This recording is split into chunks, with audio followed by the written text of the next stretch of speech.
Welcome back to my new mini blog. আজকে যাব গড়িয়াহাট, এই জন্য একদম রেডি হয়ে বেরিয়ে পড়লাম। ট্রেন ধরে আমরা পৌঁছে গেলাম গড়িয়াহাটে। এদিকে সন্ধে প্রায় হয়। প্রথমে আমরা ঢুকেছিলাম একটা শপিং মলে। এখানে খুব সুন্দর জামা কাপড়ের কালেকশন ছিল। তারপর গড়িয়াহাট মূলত আজকে যার জন্য আসা সেটা হচ্ছে ব্যাগ। ব্যাগ কেনার জন্যই আজকে আমি গড়িয়াহাট এসেছি। এই ব্যাগটার দাম ছিল মাত্র 100 টাকা। 100 টাকার ভেতরে এরকম ব্যাগ সত্যি অবাক করার মতন। 50 টাকার মধ্যেও রয়েছে। আমি দুটো ব্যাগ নিলাম।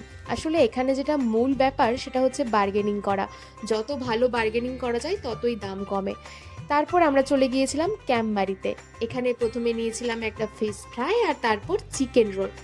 এইদের চিকেন রোল সত্যি খুবই স্পেশাল। যারা খেয়েছো তারা তো জানো, একটা অদ্ভুত সুন্দর খেতে। খাওয়া দাওয়ার পর আমরা আরেকটু জামা কাপড়ের কালেকশন দেখছিলাম। এই জামাটার দাম ছিল মাত্র 300 টাকা।